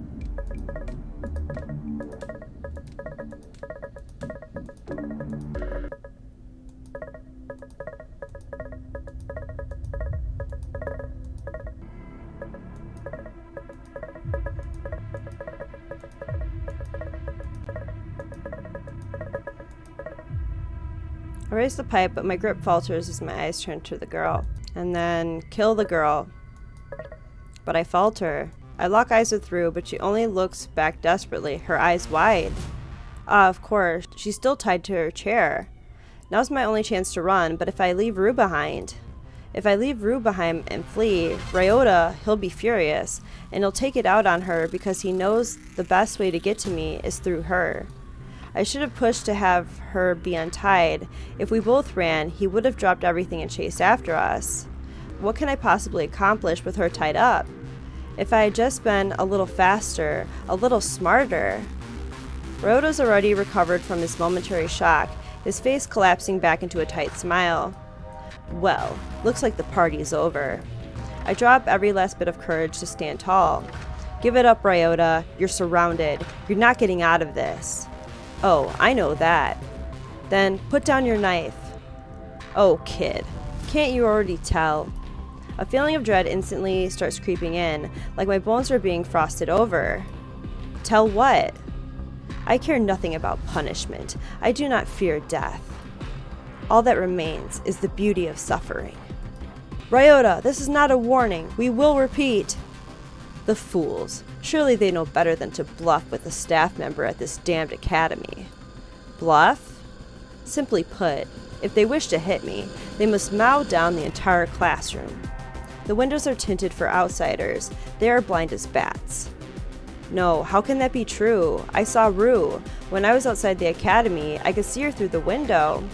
And the police, they have infrared goggles, some kind of special vision that can help them aim. You must be lying. The Emperor and his new clothes, all the fools of the world believed they could see that which did not exist. Only one lonely soul, a mere child, showed them the true path. He releases another bout of unhinged laughter. I unconsciously stumble backwards. Is this another step in his delusions? He seems to be spiraling down to an ever deeper and darker hole. Come here, my lovelies. You are the last entertainment I will reap from this world. 3 students are bound. 2 of those are mortally wounded. The primary target of his choice is obvious. He turns to me, a flicker of madness in his eye, as if the appearance of the police was the last switch to his sanity. Ryota, we will fire in 5... Ryota pounces with uncanny agility over the desk, flinging his pipe in my direction as he draws his knife with his other hand. I instinctively throw myself to the ground. Leftover shards of wood and plaster dig into my arms, sending spikes of pain to my shoulders. 1, fire now! Now! I hear the rattle of gunfire, but the spray of bullets washes across the window, embedded like knives in a wooden table. Spiderweb cracks cover the windows, but not one penetrates. Bulletproof. That's what Ryota meant. But bulletproof? How is this not in the files? Someone tell me how this wasn't in the files. Snipers! The perpetrator is moving too quickly. RPGs, now! Inamoto, there's a chance that we will kill the students. They're already dying! Fire those weapons now! Ryota ignores the outside commotion and tackles me behind the desk. My head slams against the wall. The shock of pain sends ripples of blackness in front of my eyes. Enough of this squirming! I see it before I can react. Ryota's grip tightens on his knife. He raises his hand. In one fluid motion, without hesitation, he pins one arm over my head, then drives the knife forward, straight towards my wrist, and... Ah! Yama! Oh yes, what a lovely color. He drags a finger along my forearm, smearing blood against his palm, and licks at it with a look of utter bliss. My vision shuffles in front of my eyes as the agony pounds at my wrist. Helpless, powerless. You, dear child, shall be a peace day resistance. With his heel grinding into my other hand, he reaches into his pocket and pulls out something what expands like a butterfly's wings. A cold gray switchblade. No, no, Ryota, don't! He only smiles wider in response, leaning closer until the switchblade hovers right below my cheekbones. I'll start with your face, as Ru seems so utterly besotted with it. No. No, please.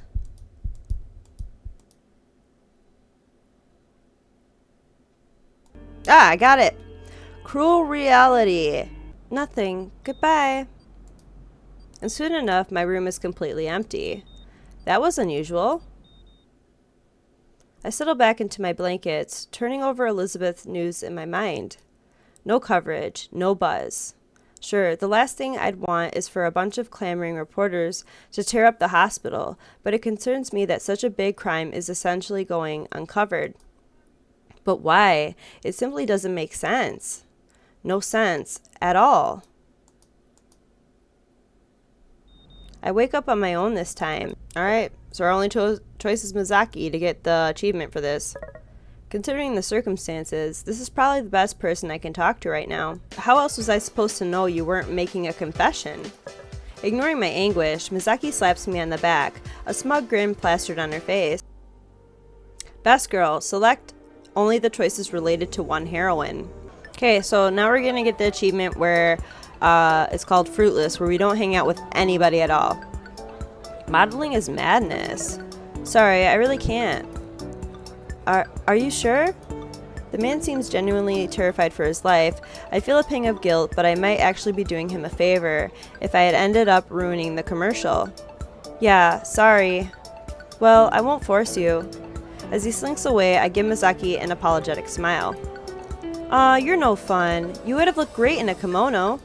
She says this playfully, but it's clear she's disappointed. Will you be able to find another replacement? I'm sure we will. Somehow. Hopefully. Okay, have a good shoot, Misaki. Thank you. Bye, Yama. She sweeps back to the film scene, leaving me to my own devices.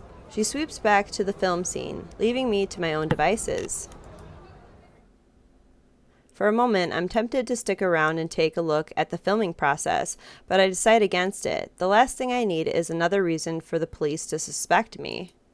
I exit the rooftop and head to the school courtyard to cool my head.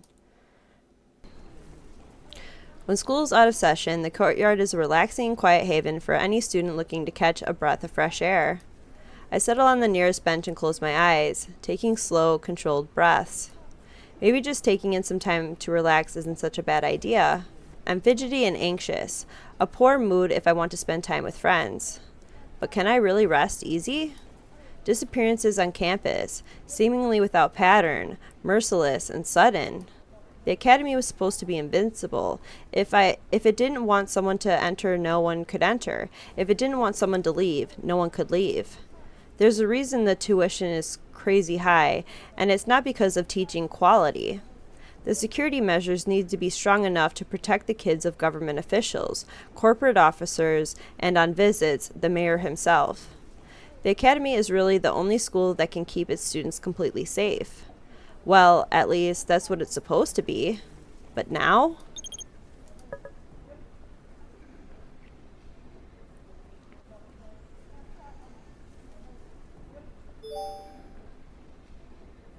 Hey dude, we're gonna get some GFC. The rest of us are here. Hello? Dude, you're missing out. Come. Right, guess that's enough morbid thinking for the day. After a couple of minutes of an uneventful walking, I reached the familiar ambience of the local Jenner Fried Chicken. I switched on the television, but only after a few minutes of mindlessly watching some random talk show, I begin to drift off. It's only now that my body is stationary do I realize how heavily gravity weighs on my bones. For some odd reason, I think of Newton's first law of motion. How did it go again? I never really paid much attention in physics. An object in motion stays in motion, and an object at rest stays at rest. That sounds appealing, doesn't it? Being able to stay at rest and not have to worry about staying in motion. Honestly, for once, I actually want to stay in school. It's nice talking to Miki, but as stupid as it seems, this is only semblance of normalcy I have. Sorry, maybe after school? Oh, after school, I'm a bit busy with work. Oh, it's fine, maybe some other time. I feel like I should try to make amends somehow, but the bell's already rung. Mizaki returns to her desk. Reabsorbed in her phone, the teacher promptly enters the classroom and raps his knuckle against the board. Afternoon class. It's unfortunate that your PE is right after lunch, but it can't be helped. To the courtyard! The students groan but follow him out the doors. We spend the period running along the track and doing basic conditioning. I end up pushing myself more harder than usual. The PE teacher, clearly unnerved, doesn't speak with me for the rest of class. The afternoon passes by in a similar fashion, stagnant and ridden with idle gossip. It's not until I'm out of the school that I realize I haven't seen Yaiko again. I don't have anyone to hang out with, so I leave straight after class. It's still light out by the time I return. The day stretches ahead of me, full of possibilities that don't actually exist. I'm sorry, I shouldn't have worried you with this. It's fine, thanks for telling me. I suppose I should let you rest. I still need to speak with Rue. I'm sure you'll be alright?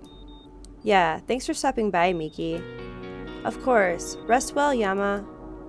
After flashing one last smile, she strides out the door. It was surprised to see Mizaki so anxious, but then again, it's only natural considering everything that's happening.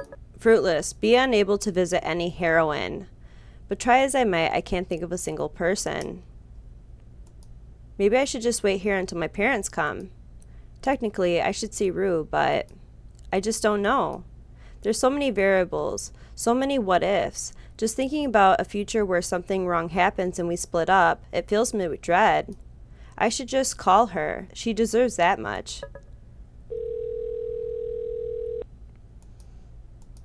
Nothing but the click of her voicemail. Hey, it's Rue. Sorry I couldn't pick up your call, but if you leave a message, I'll get back to you as soon as possible. I end the call, retry again. It's not like anything else is going on today. She should pick up. Hey, it's Rue. Sorry I couldn't... One last time. I'm rapidly losing my courage. Hey, it's Rue. Sorry I couldn't pick up your call, but if you leave a message, I'll get back to you as soon as possible. Maybe she's also having doubts. Maybe she also feels overwhelmed. I clear my throat. Hey. Hey, Rue. It's me, Yama. Not that you wouldn't recognize my voice. What do I say? Will avoiding her just make things even worse? Will she get mad at me?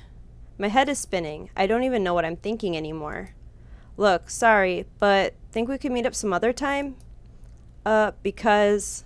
Something came up, I almost say, but I decide against it. Rue can tell when I'm lying anyway. Most of the time, that is. Because... reasons. I'm so lame. Anyway, call me back when you get this. See ya. And with that, I end the most cringeworthy, embarrassing call in my life. Maybe that was the worst decision. Maybe she'll be furious with me. Maybe she'll hate me. She'll have every right to, in my opinion. I just want her to be happy. No, I'm probably just scared. Scared because I don't know what's genuine and what's fake. Was this right? Was this wrong? I don't know. I wait for her call as my parents come to pick me up. It never comes. It never will. Mr. and Mrs. Ishimoto, we're very sorry to inform you of the passing of the Hayata family. The voice that bleeds through our landline is quiet, but to my ears it's horribly abrasive, monotone, uncaring. Just another death, just another notification to the listed emergency contacts. But this one sentence, it sends my world reeling, out of balance, every natural law as I know it, gone. Where did this come from? By what sense of humor was this ridiculous turn of events plotted? I'm very sorry, sir, ma'am, shot in their residence, estimated today in the late morning. Working to find the perpetrators immediately and have proceeded in the investigations. 3 deceased individuals, 2 adults, 1 minor. This just isn't possible. I just reached my parents' house with 2 measly suitcases, ready to unwind and eat some home-cooked food for the first time in years. We kind of sort of started talking, really talking, about actual stuff that we hadn't discussed since Mizu's death. I had allowed myself to feel a little glimmer of hope. Maybe this was the right choice. Maybe this move will turn out all right. Maybe everything will be okay. But that's when the phone call interrupted our cheery dinner, right as my mom was about to take out the old photo album, ready to show some pictures of an overly adventurous Mizu, ready to move on. That's when everything went wrong. Murdered. The Hayatas. It sounded wrong. A dissonant chord that only resolved into something even more dissonant. This wasn't how it was supposed to be. Ryota was behind bars, no jailbreaks, no odd trial results, nothing out of the ordinary. Of course he couldn't be the only murderer in the world, but still, I thought, with him gone, things would be safe. With him gone, things would be back to normal. In this moment, this very moment, I think of Maslow's hierarchy of needs. Psychological needs at the very bottom, safety at the very next. When my safety was questioned, when Rue's safety was questioned, we didn't even bother considering anything else. It simply didn't matter. Love and belonging paled in the face of a bloody knife and a damaged amygdala. But when we conquered Ryota, our safety was back in our hands. Suddenly, searching for love and belonging was our top priority. We had to establish the status quo, understand the circumstances, return to the warm, fuzzy relationships that reminded us of home. Back up the pyramid, arrogantly climbing, no need to study the shaky handholds in our grasp. And now I find our safety was never reestablished. Love and belonging no longer matters. We're back down the pyramid, but this time the next level is irrecoverable, because one of us is gone, because both of us are gone, and now there's nothing left but for everything to crumble, for the pyramid to be toppled. Rue, if you can't see me, then I'll see you. Oh, he's gonna commit suicide?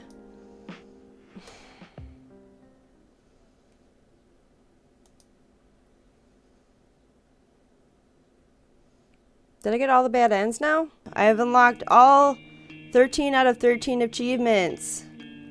Get all the bad endings with the murderer. Fruitless, best girl, amateur detective, saving brain cells, inciting incident, Casanova, ultimate negotiator, the clock is ticking, all roads lead to Governor Mecker, riddle me this, natural genius, and a worthy assistant. Okay, so for Crew Reality, I actually had to look at a video to get it because I wasn't understanding. There's so many bad endings that I did not know which one I missed out on. So I will provide a link in the YouTube description of the video I watched to get the Crew Reality achievement. So that's it for the game. I hope you guys enjoyed it. I hope you guys enjoyed watching me play it. Thank you so much for sticking around and going through this with me. So I really appreciate it. So anyway, I'm gonna end this episode right here and the end of the game. So share the content. If you enjoyed my playthrough of Lucid Inciting Incident, please leave a like.